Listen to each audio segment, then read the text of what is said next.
കഴിഞ്ഞ ആ ഒരു വീഡിയോയിൽ ഞാൻ പറഞ്ഞിരുന്നു നമ്മളെന്തായാലും ഓൾ കേരള ട്രിപ്പിൻ്റെ ഭാഗമായിട്ട് ആദ്യം തന്നെ കണ്ണൂരിൽ നിന്ന് തിരുവനന്തപുരം പോയതിന് ശേഷം അവിടെ നിന്ന് കാസർഗോഡിലേക്കാണ് തിരിച്ചു വരുന്നത് എന്നുള്ളത്.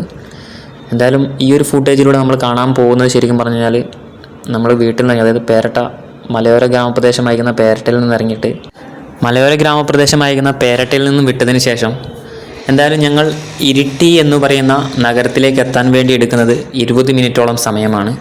ഈ ഒരു 20 മിനിറ്റോളം KSRTC ബസ്സിൽ യാത്ര ചെയ്തിട്ടാണ് ഞങ്ങൾ എന്തായാലും ഇരിട്ടിയിൽ എത്തിയിരിക്കുന്നത്. ഇപ്പോൾ നിങ്ങൾ കണ്ടുകൊണ്ടിരിക്കുന്നത് ഇരിട്ടിയിലെ പുതിയ പാലമാണ്. അതിൻ്റെ നേരെ ആ റൈറ്റ് സൈഡിൽ കാണുന്നതാണ് ഇരിട്ടിയിലെ പഴയ പാലമായിരുന്നു. അതെന്തായാലും നവീകരിച്ച് ഇപ്പോഴത്തെ പുതിയ പാലം എന്തായാലും പണിതിട്ടുണ്ട്. കൂടാതെ ഇരിട്ടി പുഴയാണ് മറ്റൊരു കാഴ്ച എന്ന് പറയുന്നത്. ആ ഒരു ബസ്സിലൂടെ പോകുമ്പോൾ ഇരിട്ടി പുഴ കാണുന്നത് തന്നെ വളരെ ഒരു ഭംഗിയുള്ളൊരു കാര്യം തന്നെയാണ്.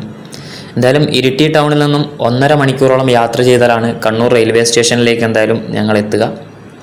കണ്ണൂർ റെയിൽവേ സ്റ്റേഷനിൽ എത്തിയതിന് ശേഷം ഞങ്ങൾ നേരെ തിരുവനന്തപുരത്തേക്ക് ടിക്കറ്റ് എടുത്തിട്ടുണ്ടായിരുന്നു. എന്തായാലും ജനറൽ കമ്പാർട്ട്മെൻറ്റിലായിരുന്നു ഞങ്ങൾ യാത്ര ചെയ്തിട്ടുണ്ടായിരുന്നത്.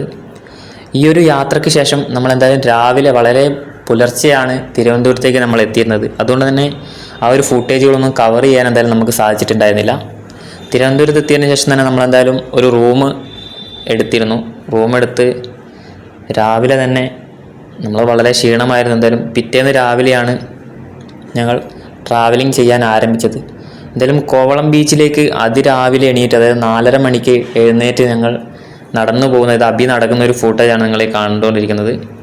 എന്തായാലും ശരിക്കും പറഞ്ഞാൽ നമ്മളൊരു 4 മണിക്കൂറോളം തന്നെ നടന്നിട്ടാണ് കോവളം ബീച്ചിലേക്ക് ഞങ്ങൾ എത്തിയിട്ടുണ്ടായിരുന്നത്.